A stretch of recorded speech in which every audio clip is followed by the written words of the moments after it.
भारत की एक नई तंजिया सियासी तंजीम कॉकरोच जनता पार्टी ने सोशल मीडिया पर बड़ी तवज्जो हासिल कर ली है। ये एक मीम्स पर मुबनी सियासी तहरीक है। रिपोर्ट के मुताबिक 21 मई को इस पार्टी ने इंस्टाग्राम पर सिर्फ 4 दिन के अंदर 13.6 मिलियन फॉलोअर्स हासिल कर लिए, जिसके बाद इसने भारतीय जनता पार्टी यानी बीजेपी के 8.8 मिलियन फॉलोअर्स को पीछे छोड़ दिया। कांग्रेस पार्टी अब भी तकरीबन 13.3 मिलियन फॉलोअर्स के साथ सरफहरिस्त है।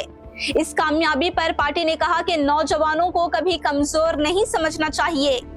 पार्टी के बानी अभिजीत दीपके ने भी एक पोस्ट में भारतीय जनता पार्टी के दुनिया की सबसे बड़ी पार्टी के दावे पर तंज किया। ये तहरीक उस वक्त शुरू हुई जब मुबैना तौर पर चीफ जस्टिस सूर्यकांत के वो रिमार्क्स सामने आए जिनमें बेरोजगार नौजवानों को कॉकरोच और पैरासाइट्स कहा गया था, जिस पर ऑनलाइन शदीद रद्द-ए-अमल सामने आया। यही मामला बाद में एक वायरल तंजिया सियासी मुहिम में तब्दील हो गया।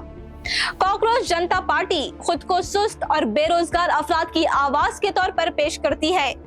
ये तंजीम मज़ाह और मीम्स के जरिए बेरोजगारी, सियासी मुराद, मीडिया की गलत मालूमात और इंतखाबी इस्लाहात जैसे मसाइल को उजागर करती है।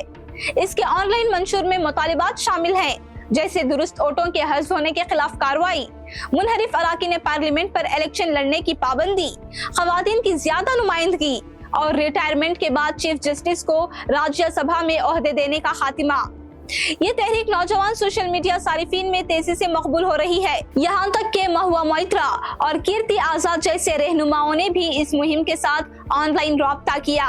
पार्टी के बानी अभिजीत दीपके पुणे से ताल्लुक रखने वाले एक सियासी कम्युनिकेशन स्ट्रैटेजिस्ट हैं और इस वक्त अमेरिका की बोस्टन यूनिवर्सिटी से पब्लिक रिलेशंस में मास्टर्स कर रहे हैं।